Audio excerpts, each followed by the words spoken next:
et bienvenue dans une nouvelle vidéo. Aujourd'hui, on fait notre Will I Buy It hebdomadaire.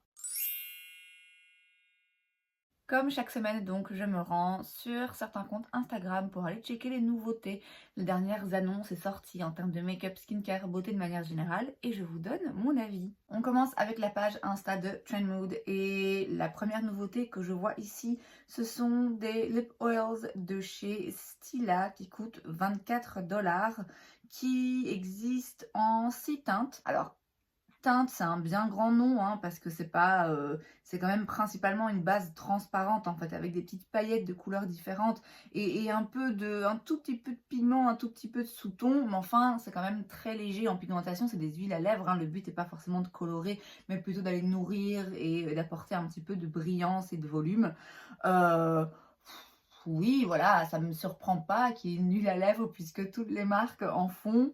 Ça m'intéresse pas plus qu'une autre. Chez Makeup Eraser, on a 3 nouveaux produits. On a d'abord une Makeup Wipe, donc c'est ces petits essuie-éponges comme ça en texture vraiment très particulière qui permettent de retirer le make-up sans rien utiliser d'autre. Donc juste vous les mouillez et ça retire le make-up. Moi personnellement, quoi qu'il arrive, j'utilise un démaquillant parce que j'ai une couche, hein, donc j'aime bien démaquiller, bien nettoyer mon visage. Mais il faut avouer que c'est assez pratique à avoir. J'en ai un de chez Makeup Eraser et c'est vrai qu'ils sont très efficaces. Vous avez ensuite un gant exfoliant pour le corps avec un côté donc qui va vraiment aller se débarrasser des peaux sèches et des peaux mortes, et l'autre qui va nettoyer en profondeur si vous avez tendance par exemple à avoir un petit peu d'acné sur le décolleté ou dans le dos. Et ensuite on a des toner puffs. C'est donc des petits cotons réutilisables, lavables, qui peuvent remplacer vos cotons à usage unique. Ça coûte 15 $. Alors l'idée en soi, super, bon, ça a déjà été fait, hein, c'est pas une nouveauté, mais c'est en effet très utile et économiquement parlant et surtout écologiquement parlant, c'est vraiment très intéressant comme produit. Moi-même j'en ai. Après, vous n'êtes pas obligé de dépenser 15 $ pour ça. Très sincèrement, il y a vraiment moyen de trouver bien moins cher que ça, bien meilleur marché. Et donc ça, soit vous pouvez les utiliser pour mettre un démaquillant et nettoyer vos yeux. Vous pouvez aussi l'utiliser pour appliquer votre toner si vous avez une lotion, une essence ou quoi qu'est-ce. Moi maintenant, j'avoue que j'ai pris le pli de juste en verser un petit peu sur mes mains et de le presser sur mon visage. Mais j'ai quand même ces petits cotons pour du coup démaquiller mes yeux. Moi j'en ai que quelqu'un de mon entourage avait fait en fait elle-même. Donc pour le coup ça m'a rien coûté. Chez NARS on a un nouveau produit pour les lèvres, c'est le Afterglow Sensual Shine Hydrating Lipstick.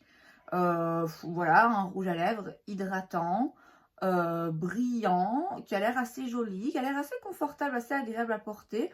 Quand même pigmenté, hein. Il y a vraiment des teintes là qui sont assez intenses. C'est vrai qu'il a l'air très joli, c'est pile dans la tendance de ce qui se fait en ce moment.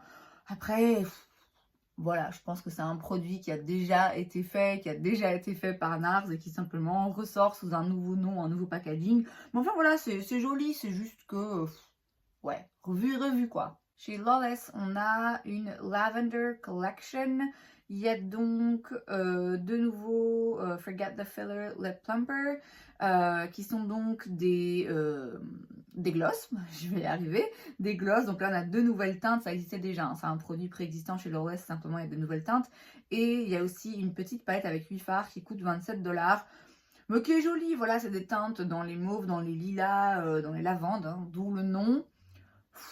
Oui, voilà, c'est joli. J'ai jamais rien essayé de la marque à part un rouge à lèvres liquide mat. Je peux pas dire que la marque sort souvent beaucoup de choses qui me parlent. Là, en l'occurrence, voilà, les glosses, je sais que j'ai cru comprendre qu'ils étaient très bien. Bon, c'est pas les teintes, moi, personnellement, que je choisirais. Chez Tarte, on a le nouveau Park Avenue Princess Standing Drops Duo. Ce sont donc des petites gouttes d'autobronzant en fait que vous pouvez mélanger avec votre crème hydratante pour apporter un hâle progressif très léger à votre teint. Alors c'est un duo simplement parce que ça se vend par 2 pour 39 $. Pourquoi? Je veux dire, ça n'a aucun sens. C'est 30 ml dans un petit flacon. Vendez-le seul pour moitié du prix. Pourquoi est-ce que je voudrais 2 flacons? Ou alors vendez un grand flacon. Pourquoi faire 2 flacons quand on peut en faire un? À part pour vraiment, là, juste par plaisir de créer des déchets, quoi. Enfin, là, ça me dépasse un peu le packaging, le fait de vendre deux comme ça. Ouais, je comprends pas. Je comprends pas. Maintenant, peut-être que je m'emballe et qu'en fait, ça se vend également seul. Mais là, voilà, il parle d'un duo. Allez comprendre. Chez Wet n Wild, on a une nouvelle collection avec Sesame Street. Est-ce qu'on n'avait pas déjà vu ça? J'ai l'impression que ça me dit quelque chose. Mais bon, on arrive à un point en fait où il y a tellement de collections de collaborations avec tout et n'importe quoi dans toutes les marques que j'ai du mal à suivre. Bon, Wet n Wild de base, c'est quand même une marque assez intéressante parce qu'ils ont vraiment des produits petit prix et ils ont quelques pépites dans leur ligne. Il faut bien avouer qu'ils ont des produits qui sont intéressants. Bon, ils ont aussi pas mal de fails, enfin des fails. Après, c'est une question de goût. Mais bon, tout ne vaut pas forcément le coup, même si, encore une fois, c'est assez abordable. Je trouve que dans leur collection, comme ça, collaboration qui sortent, ils ressemblent de plus en plus à Makeup Revolution parce que ça part un peu dans tous les sens, quoi. C'est très bien d'avoir des petites collaborations comme ça, où vous avez un petit peu de tout. Quand il y a beaucoup de tout et beaucoup de collaborations où il y a beaucoup de tout, voilà, la preuve en est, on s'y perd. Je sais même pas si c'est une nouvelle collection ou si c'est un truc dont on a déjà parlé il y a une semaine ou deux. Ça me dit quelque chose, mais parce que, ben voilà, sans doute que ça ressemble en fait fortement à quelque chose qui a déjà été fait dans la marque. Chez Urban Decay, on a des nouveaux liners liquides. C'est les 24/7 Inks Liquid Eyeliners. Alors, c'est donc un liner liquide avec un embout feutre, si je vois bien. Il coûte 26 $. Ils existent en 9 teintes. Je dois avouer qu'il y a des teintes assez intéressantes qui sortent un petit peu du commun. Ce qui est pas mal, ça change du liner noir classique. Et c'est un manche apparemment ergonomique. Moi perso, ça m'intéresse pas parce que des liners noirs, j'en ai déjà plusieurs et vous savez, j'évite d'acheter en ce moment. Et des liners colorés, j'en ai pas mal que je garde toujours au cas où et que je n'utilise jamais. Donc ça sert à rien d'en racheter, même si je dois avouer qu'elle a des très jolies couleurs et comme j'ai dit, qui sortent un petit peu de l'ordinaire. Après voilà, ça a au moins le mérite d'être un peu différent de ce qu'on a l'habitude de voir. Bon, Urban Decay, je suis plus trop dedans, je dois bien avouer, j'ai jamais forcément été hyper attirée par la marque non plus. Et en plus, c'est de plus en plus difficilement trouvable, il me semble, par chez nous. Mais bon, voilà, si vous y avez accès et que ça vous plaît, bon, c'est intéressant. Chez Burberry, on a un nouveau produit, c'est le Beyond Wear Perfecting Matte Foundation. C'est donc un fond de teint. Je sais même plus si j'avais suivi que Burberry avait sorti une ligne de make-up. Vous savez ce qui va venir, hein. Je vais me révolter. Je vais me révolter. Alors, au-delà du fait que c'est 60 $, que ça va être un petit peu cher et que, très sincèrement, bon, j'ai jamais rien essayé de la marque. Je vous dis, je savais même plus qu'elle existait, que Burberry avait sorti une ligne beauté. Mais a priori, ça vaut certainement pas les 60 $. En plus de ça, il y a 24 teintes. Mais regardez les teintes. Regardez les teintes. À ce stade, vraiment, c'est juste révoltant, quoi. Je me demande s'ils le font pas exprès. On est en 2023, les gars. Ça fait des années maintenant que on essaye de faire mieux, qu'on essaye d'être plus inclusif. Je veux dire, là, non, là, c'est pas possible. Et encore une fois, une petite marque indie qui n'a pas beaucoup de moyens, qui peut pas développer 50 teintes parce que tout le monde n'est pas Fenty, financé par LVMH, j'entends. Mais Burberry, ça va, la thune, ils en ont. Surtout s'ils vendent des fonds de teint à 60 $. Il faut quand même s'arrêter 5 minutes. Donc, développer plus de teintes. Si vous n'avez pas envie d'en développer beaucoup, sortez un produit beaucoup plus léger en couvrance où la teinte, en fait, où une teinte peut convenir à différentes carnations. Mais quoi qu'il arrive, ne nous sortez pas 20 teintes beige et puis 2 teintes un petit peu foncées, quoi. Je veux dire, c'est vraiment du foutage de gueule. Je vais même pas parler de la formulation et non, on s'en fout, c'est juste à ce stade vraiment révoltant. Chez Tom Ford, on a un nouvel anti-cerne, c'est le Traceless Soft Matte Concealer qui coûte également 60 $, sauf que là c'est un anti-cerne et c'est un anti-cerne en stick. Moi clairement je sais déjà rien qu'à voir le genre de produit que c'est que ça va pas me plaire, au-delà du fait que ça va pas me plaire de dépenser une fortune pour un anti-cerne, quoi qu'il arrive la formulation va pas me convenir. De nouveau, 20 teintes, c'est pas ouf, mais disons qu'au moins ici, même si j'ai un petit peu du mal à voir les différentes teintes, j'ai l'impression qu'il y a au moins un petit peu plus de diversité. Donc on n'a pas 15 teintes pour des personnes avec mon teint de peau et puis 2 teintes un petit peu plus foncées. Là, j'ai l'impression quand même que c'est mieux distribué dans l'intensité des teintes. Mais quoi qu'il arrive, le format stick et le prix sont prohibitifs à mes yeux. Encore un nouvel anti-cerne, cette fois-ci chez Huda, et cette fois-ci c'est le Glowish Bright Light Hydrating Sheer Vegan Concealer. Oui, donc c'est pas Huda, c'est Glowish, mais bon, ça vient de Huda Beauty, donc voilà, c'est Huda. C'est donc un anti-cerne léger qui va illuminer, qui hydrate. Ça va pas être pour moi, je le vois déjà, rien qu'à l'énoncer. 27 $. C'est déjà plus correct comme prix. 15 teintes, c'est toujours pas ouf. De nouveau, la distribution dans les teintes paraît comme ça plus correcte. En fait, j'ai l'impression qu'il n'y a pas... Il n'y a pas beaucoup de différence entre les teintes. Vous voyez, il y a quelque chose qui cloche avec ces teintes. J'ai du mal à mettre le doigt dessus. J'ai l'impression que les 5 plus clairs sont les mêmes, que les 3 moyens sont les mêmes, et qu'en bas, pareil, il y en a 4-5 là qui sont quand même très similaires. Je sais pas si c'est moi là qui bug aujourd'hui, qui louche, mais il y a un truc qui cloche avec ces teintes, je trouve, avec la diversité des teintes, la différence de tonalité et d'intensité entre les différentes couleurs. Ouais, c'est pas ouf. Alors après, en effet, si c'est quelque chose avec une couvrance plus légère, on peut se permettre d'utiliser une même teinte pour plusieurs carnations, puisque ça va mieux se fondre et ça va moins se démarquer. Mais quand même, ouais, je suis pas convaincue. Chez MAC, on a un nouveau bronzer, c'est le Skin Finish Sunstruck Matte Bronzer. Et alors, je vous jure, je ne le fais pas exprès, mais encore une fois, c'est quoi cette teinte? Il y a un souci. On a 10 teintes de bronzer. C'est très bien. Pour le coup, c'est peut-être même un petit peu beaucoup. Alors, je m'explique, c'est très bien d'avoir beaucoup de teintes de bronzer. Il y a d'autres marques qui ont beaucoup de teintes et où c'est intéressant et utile parce qu'on voit vraiment la différence entre les intensités, on voit vraiment la différence entre les sous-tons. Il y a vraiment 10 teintes différentes. On va parler dans quelques minutes d'un autre bronzer où il y a 8 teintes, il me semble, et où en effet, on voit que chaque teinte est bien différente.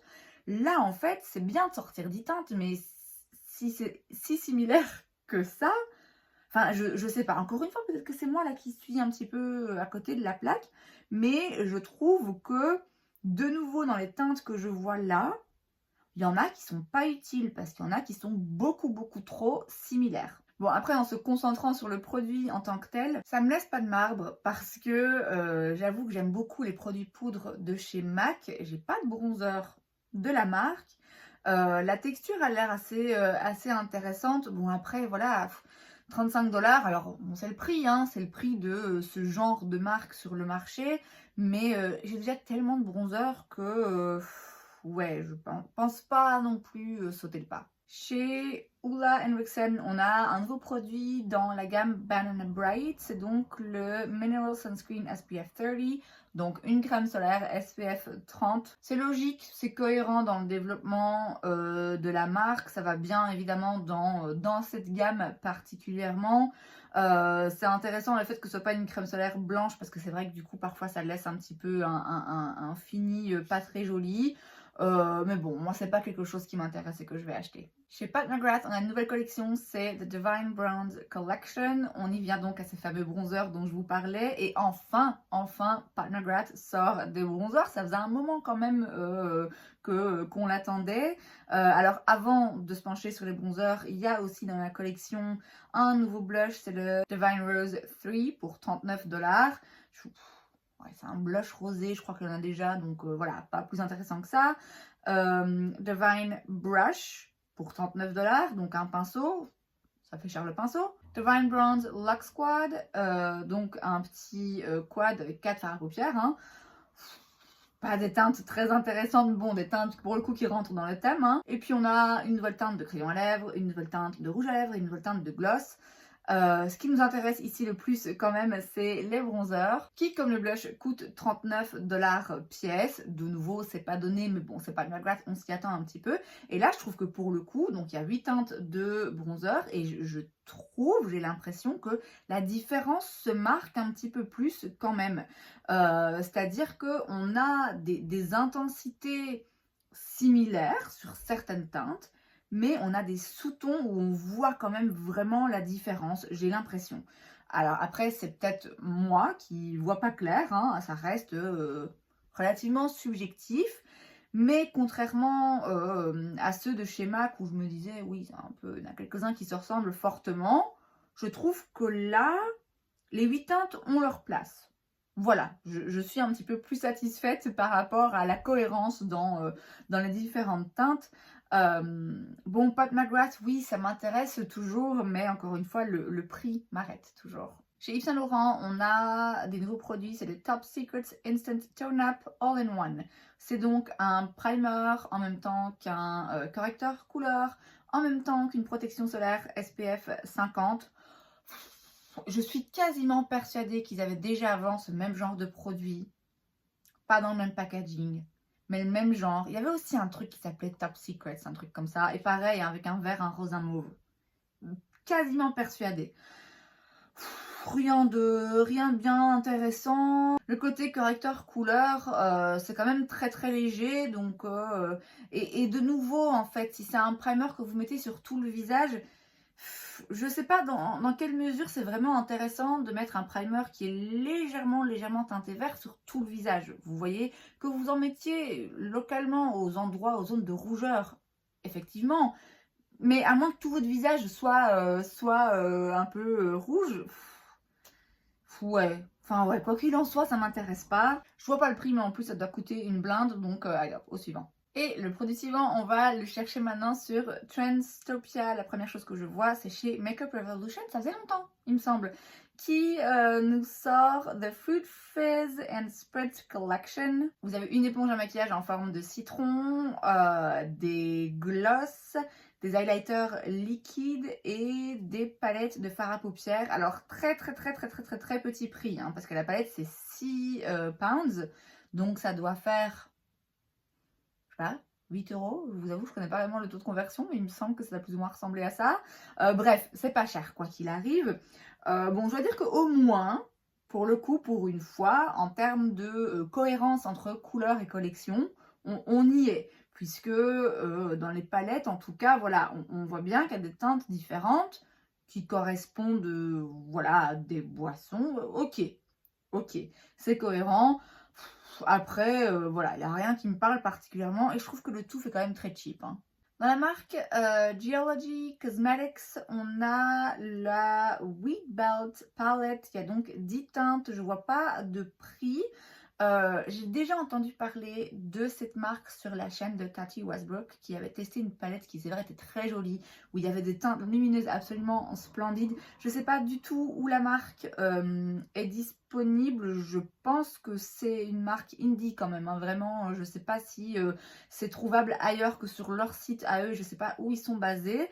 La palette est jolie, est franchement jolie. C'est pas une palette dont j'aurais particulièrement l'utilité ou le besoin, mais les teintes sont jolies, je dois bien l'avouer.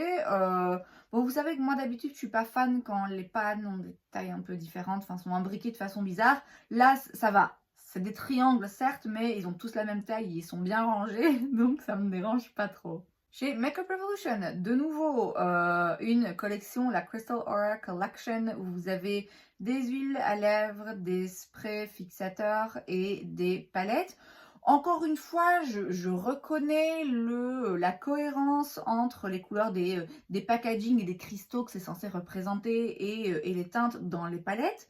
Mais c'est quand même des choses qu'ils ont déjà fait. Ça ressemble à des harmonies de couleurs que j'ai déjà vues dans la marque. Et puis surtout, il n'y a quand même pas de cohérence, je trouve, de manière générale dans la marque, quoi. Parce que si vous voyez ces packaging avec ceux que je vous ai montrés là il y a 3 minutes, ça n'a rien à voir. Donc quoi qu'il arrive, ouais, moi ça m'intéresse pas. Chez About Face, on a les Fluid Eye Paint Minis. C'est donc des petits sets de 3 couleurs, donc chaque set coûte 25 $. Et ce sont donc des fards à paupières crémeux, liquides. L'intérêt de ce genre de produit, d'après moi, c'est qu'en effet, si vous en avez plusieurs, vous pouvez les mélanger et arriver à des couleurs custom vraiment de votre choix. Et vous pouvez, en ayant juste un petit kit avec le bleu, le rouge et le jaune, vous avez accès finalement à un nombre illimité de couleurs. Donc ça, c'est intéressant. Après, je dois bien avouer que moi, c'est pas un truc qui m'intéresse. Déjà de faire ce genre de petits mélanges. Et puis, de manière générale, les ombres à paupières comme ça, crémeuses, moi, ça me parle pas. Mais je reconnais que ça peut être intéressant. Et il me semble que la marque est disponible sur Beauty Bay. Dans la marque Bella Beauté Bar, on a une très jolie palette, la Pastel Garden Palette. Il y a 36 teintes, 69 $. Il y a des duochromes, des multichromes et des mats. Très jolie. Vraiment très très très jolie. Alors, est-ce que j'ai besoin d'une palette comme ça avec 36 fards? Non. C'est vrai que 36 c'est un peu beaucoup pour moi, mais pour le coup, celle-là, je la trouve intéressante parce que il y a vraiment un petit peu de tout en termes de pastel, mais aussi de couleurs un petit peu plus vives. C'est très bien rangé, c'est très cohérent. La distribution entre mat et duochrome, multichrome est encore une fois pile poil ce qu'il faut. J'ai déjà entendu parler de la marque, j'en ai déjà vu passer quelques palettes. Je sais pas où c'est disponible. Je pense pas que forcément je sauterai le pas. Je sais pas ce que ça vaut. Mais la palette, là, faut avouer quand même, attire le regard. En tout cas, moi, je la vois et tout de suite, j'ai envie, voilà, j'ai envie de la regarder. Je la trouve quand même assez jolie. Et enfin, on termine avec la page Insta de Indie Makeup Hotspot. Et il y a une palette là que je trouve vraiment intéressante, vraiment différente. C'est la Serpent Eyeshadow Palette de chez Mika Beauty Shop avec Mart's Makeup. Je sais pas du tout ce que c'est, j'en ai jamais entendu parler. On a 15 teintes et c'est 65 $, donc c'est pas, voilà, c'est pas donné, mais ça va encore. Vous avez dans la palette 8 fards mat, 2 multichromes, 4 duochromes et un métallisé brillant un peu pailleté. Les fards sont splendides. Alors déjà, l'harmonie de couleurs, je la trouve vraiment spéciale, vraiment intéressante, vraiment différente. Et puis ouais, les fards duochrome et multichrome, là, les fards spéciaux, ont l'air juste magnifiques. Niveau timing, je trouve que ça me fait beaucoup plus penser à une palette d'automne qu'une palette de printemps, même si on n'est pas encore au printemps hein, officiellement. Mais ouais, les couleurs sont splendides et sont vraiment différentes, quoi. Pour le coup, là, c'est quelque chose où il y a de la nouveauté. Donc, je vais quand même me renseigner parce qu'elle a l'air vraiment, vraiment pas mal. Et c'est donc tout pour cette vidéo, j'espère que ça vous a plu. Si c'est le cas, n'hésitez pas à laisser un like. Vous pouvez aussi vous abonner à ma chaîne parce que c'est gratuit, donc pourquoi pas. Et moi, je vous vois la prochaine fois. Bye!